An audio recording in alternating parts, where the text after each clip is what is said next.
I have some I have some music to get us started off with this morning.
Thank you, Lynn. Do we have any announcements this morning?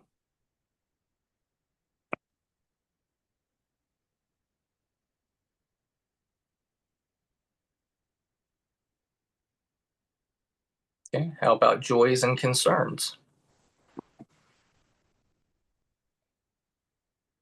We may have covered many of the joys in our first portion.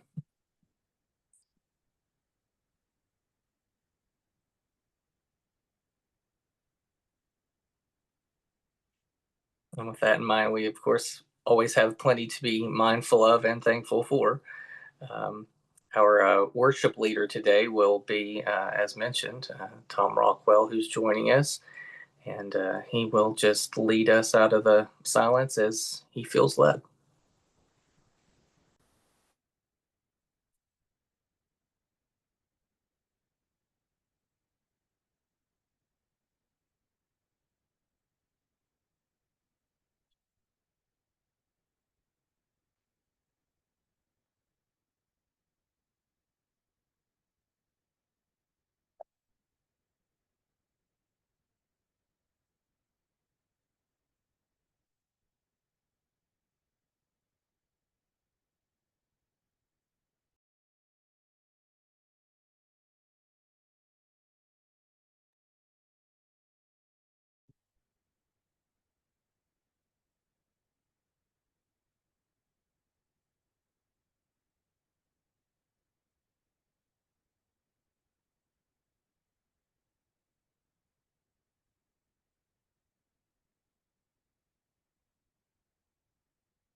Well, friends, I'm going to start by reading from the book of Leviticus here. And this is Leviticus chapter 13. No bite. No The bite. Lord said to Moses and Aaron, when anyone has a swelling or a rash or a shiny spot on their skin that may be a defiling skin disease, they must be brought to Aaron the priest or to one of his sons who is a priest. The priest is to examine the sore on the skin, and if the hair in the sore has turned white and the sore appears to be more than skin deep, it is a defiling skin disease. When the priest examines that person, he shall pronounce them ceremonially unclean. If the shiny spot on the skin is white, but does not appear to be more than skin deep, and the hair in it has not turned white, the priest is to isolate the affected person for 7 days. On the 7th day, the priest is to examine them, and if he sees that the sore is unchanged and has not spread in the skin, he is to isolate them for another 7 days. On the 7th day, the priest is to examine them again, and if the sore has faded and has not spread in the skin, the priest shall pronounce them clean. It is only a rash. They must wash their clothes, and they will be clean. But if the rash does spread in their skin after they have shown themselves to the priest to be pronounced clean, they must appear before the priest again. The priest is to examine that person, and if the rash has spread in the skin, he shall pronounce them unclean. It is a defiling skin disease. Anyone with such a defiling skin disease must wear torn clothes, let their hair be unkempt, cover the lower parts of their face, and cry out, unclean, unclean. As long as they have the disease, they remain unclean. They must live alone. They must live outside the camp. I looked back through my notes, and I've only ever given one sermon on the book of Leviticus. And some of you may be saying I can see why. Uh it it doesn't always feel like the most compelling book of the Bible for us today. It has lots of sort of arcane historical detail, careful descriptions of the Israelite encampment and tabernacle, or purity rules like this that feel very distant to us. But I actually think this passage was of great practical importance to the people of Israel. And in some ways, I think it's spiritually rich for us. I think most of us know at this point in the biblical narrative, Israel are a people who are on the move. They're living in tents in the wilderness, and a contagious skin disease could sweep through the camp and devastate all the families. So, what to us looks like really rigid, even really harsh regulation, declaring somebody out unclean and sending them outside of the group, it's in its first intention a survival tool. And to us, I think it can feel like it's about shame, but really for them, it was just a basic quarantine. And it was God's way in that time and that place of preserving life for a very vulnerable people. So, in that sense, cleanliness was tethered to holiness because holiness at this time was about belonging to a people who had been set apart by God. And belonging required that we had to keep the community alive. This kind of survival comes at a cost in the story. Anyone declared unclean had to go live outside the camp. So, in that sense, these diseases attack more than the body. It attacks the person's very belonging to their community. And to be outside of the camp, I think is more substantial than maybe we think of it now. You would be totally cut off from your family. There would be no Zoom, there'd be no cell phones. You'd be totally cut off from your community, from worship, from the way that people at that time defined themselves. You were cut off from your identity, from being a part of the people of God. For many of the people, that type of isolation was mercifully temporary.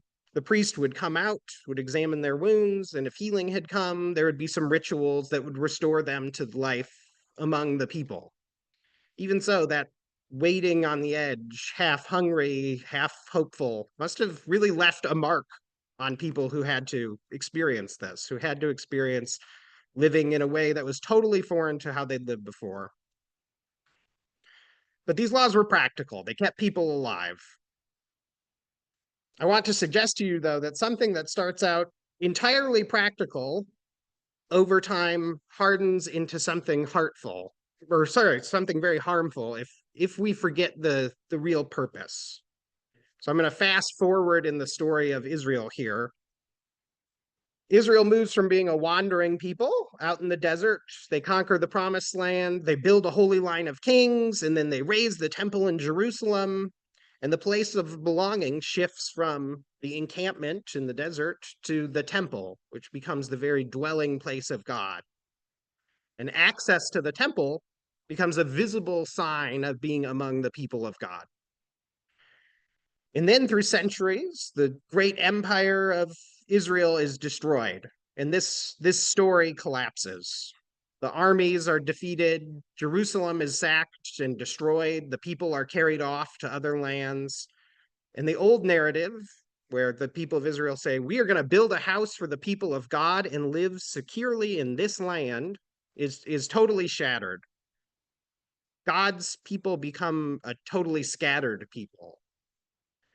And how do you remain who you are when your land, your temple, your walls are gone? Without a camp, you can't defend with your hands. You try to defend the people. Instead of trying to defend militarily, we start to defend ourselves with our practices. So teachers start to interpret the old law through a new reality. And they build what we call the Torah, where it becomes fences around the law, is literally what that means. Extra rules that are meant to protect identity and faithfulness in a very hostile world. And what I'm hoping to show here is that what begins as survival becomes about exclusion. And the same fence that's meant to say, keep you from falling off of a cliff can become a wall that is meant to shut your neighbor out. So by the time of Jesus, many of the purity rules, like the one we talked about earlier, that had once preserved life were being used to draw some very sharp lines. It was more about who belongs and who doesn't, who is holy and who's beyond hope. So here's another line from the book of Leviticus. When a foreigner resides among you, do not mistreat them. Love them as yourself, for you were foreigners in Egypt. So that is a compassionate memory from the book of Leviticus itself. And it's drawing back on Israel's experiences of suffering in Egypt. But I want to show you how the trauma that Israel experiences in losing its land, losing the temple, cause it to have some very destructive tendencies. This trauma is very powerful. In the aftermath of destruction and exile, a different story takes root among the people. Outsiders, instead of being people who you're supposed to love as yourself, become a threat to holiness. And Gentiles become suspect in a way that they never were in the original law. So in Acts 10, we hear Peter say, you are well aware that it is against our law for a Jew to associate with or visit a Gentile. And then in John 18, the Jewish leaders took Jesus from Caiaphas to the palace of the Roman governor.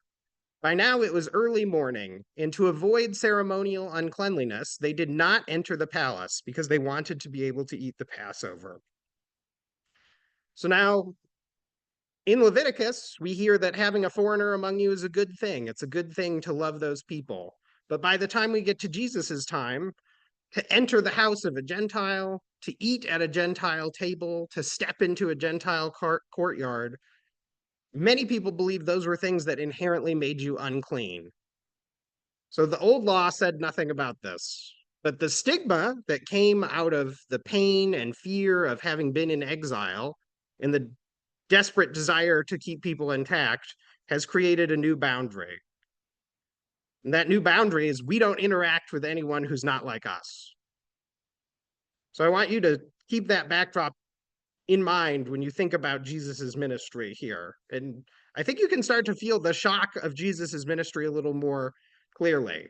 So Jesus was working in a time when people said, do not touch, do not talk to, do not work with people outside of our people, outside of the people of Israel.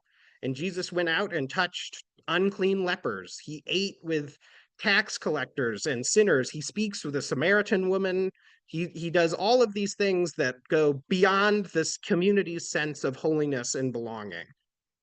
And in many ways, I think onlookers who took those rules seriously would have felt that his ministry was a direct threat to them as a people.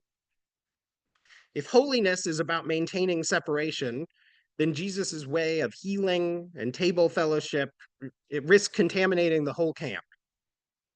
And I think there's some more symbolism here. When Jesus is crucified, where do they take him? They take him outside the city walls, beyond the temple's shadow, out with the exiles, the people who are not a part of Israel. The one who's healed the unclean is placed where the unclean people go. So I want to go back to this story in Leviticus about thinking about the priest visiting these people who've been declared unclean. So the unclean would have lived on the very margins of the camp. There would be, cloth walls that defined the boundaries of the camp, and they lived outside of those.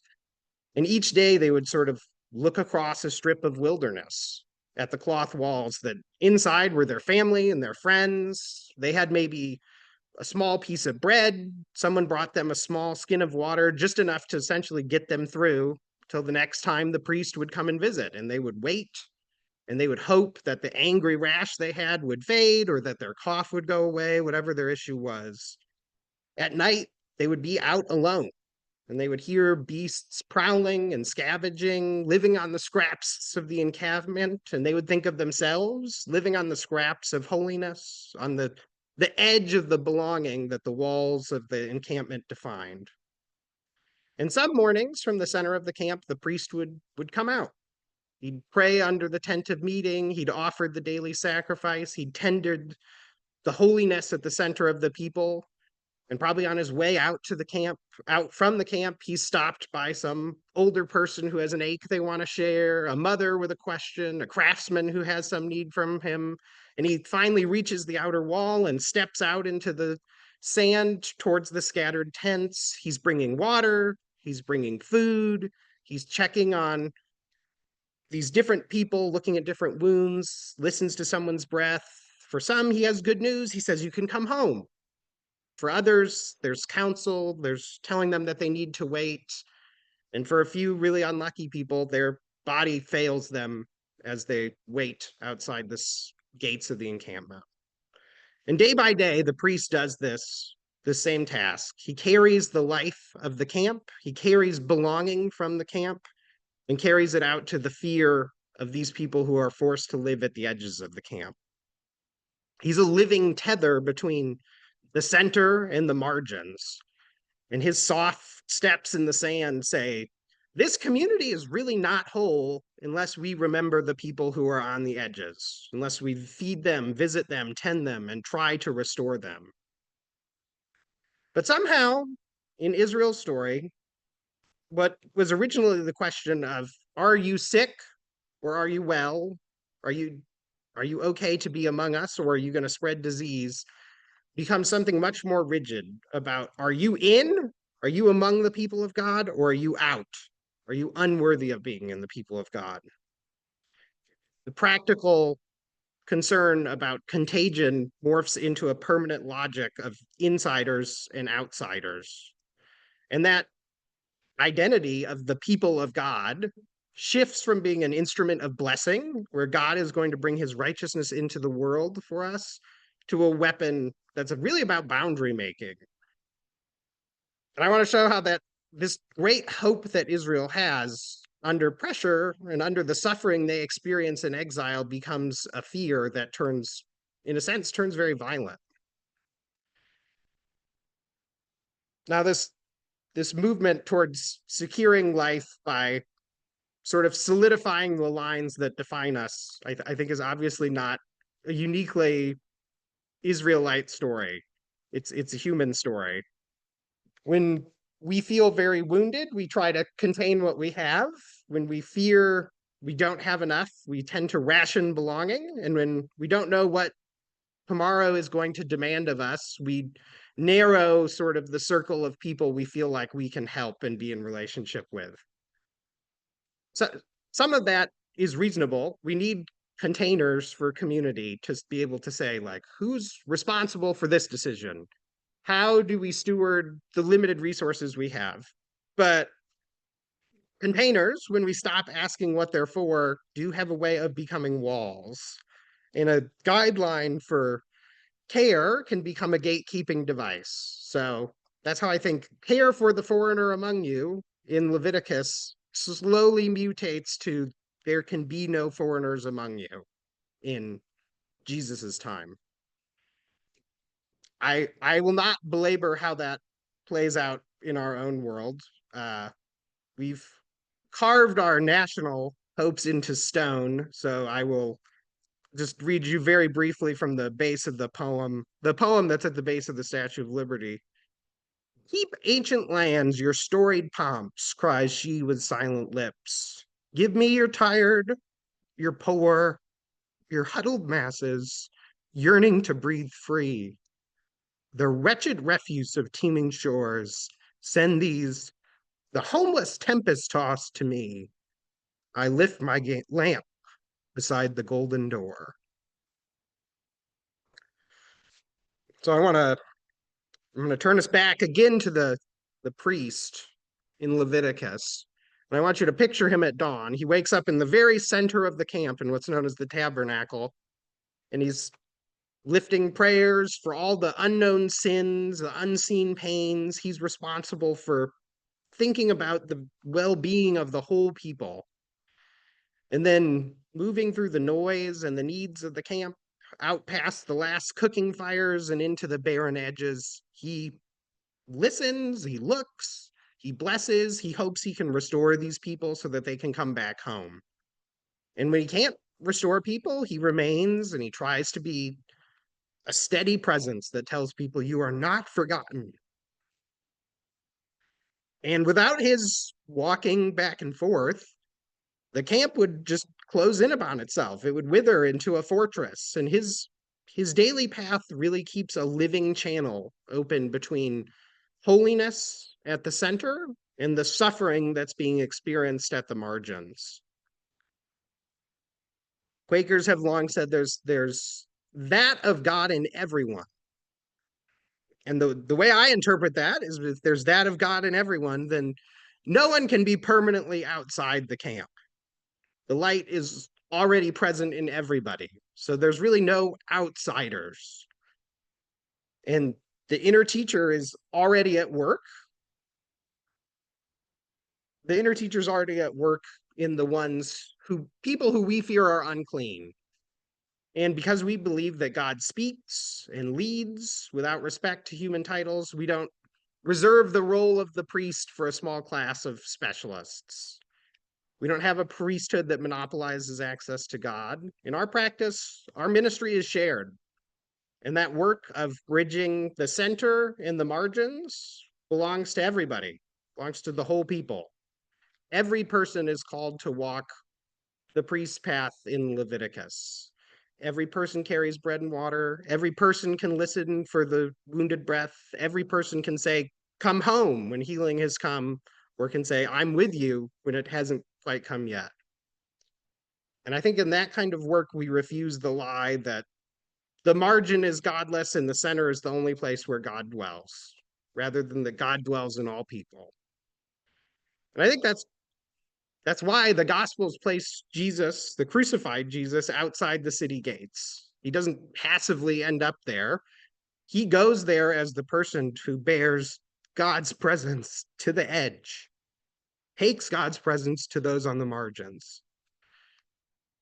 And the resurrection doesn't bulldoze Jerusalem's walls. It quietly makes them irrelevant by creating a community that keeps moving back and forth. It breaks bread here, it washes feet there, it carries the good news to new places. And in time, we discover that the risen Christ meets us as often among the unclean as the people who we think are holy. And I think the good news in all of this is sort of simple and very stubborn. Jesus has already gone outside the camp. God is already on both sides of every single wall. And the fences that we build for safety are not the final word about belonging. When we recognize that of God in every person, we begin to see what the priest in the wilderness was signaling with his footsteps. That holiness is not a property that we guard at the center of our communities. It's a life that we share that grows stronger every single time we walk towards each other, every time we bring that holiness, that love to new people.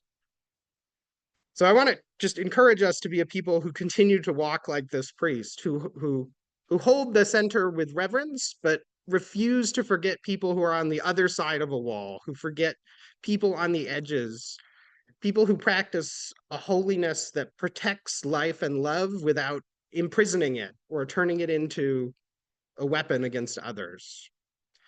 I think if we let the light lead us, then the encampments, the margins, they begin to look less like separate worlds and more like one community that we are beginning to heal through our connections with one another.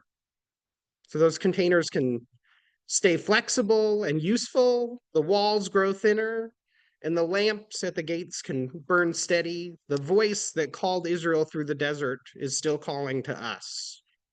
Be my people so that those outside can find themselves already inside my love.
Thank you, Lynn, and thank you, Tom, for that wonderful message. I know that it gives all of us something to think about, a great deal to think about. We know that some among us have to go on to other obligations, but for those who can remain with us, we will continue on in a period of waiting worship.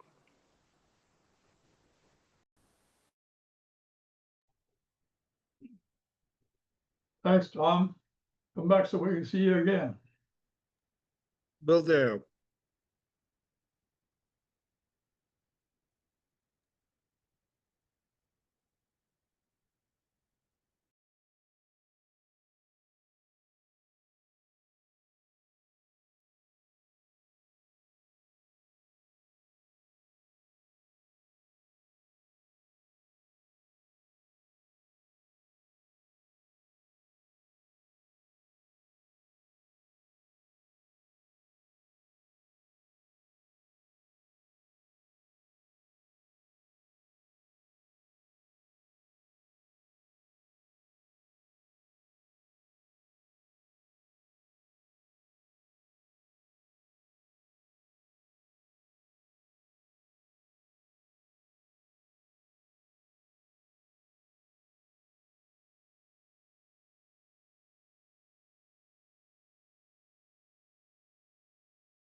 Friends, if all hearts, minds, spirits, etc. are clear, we can close meeting for worship. Thanks, Jonathan. I don't know, can all of you see the chat? Tom said he popped out so he could go to meeting for worship over at the camp and encouraged anybody to reach out to him that wanted to. If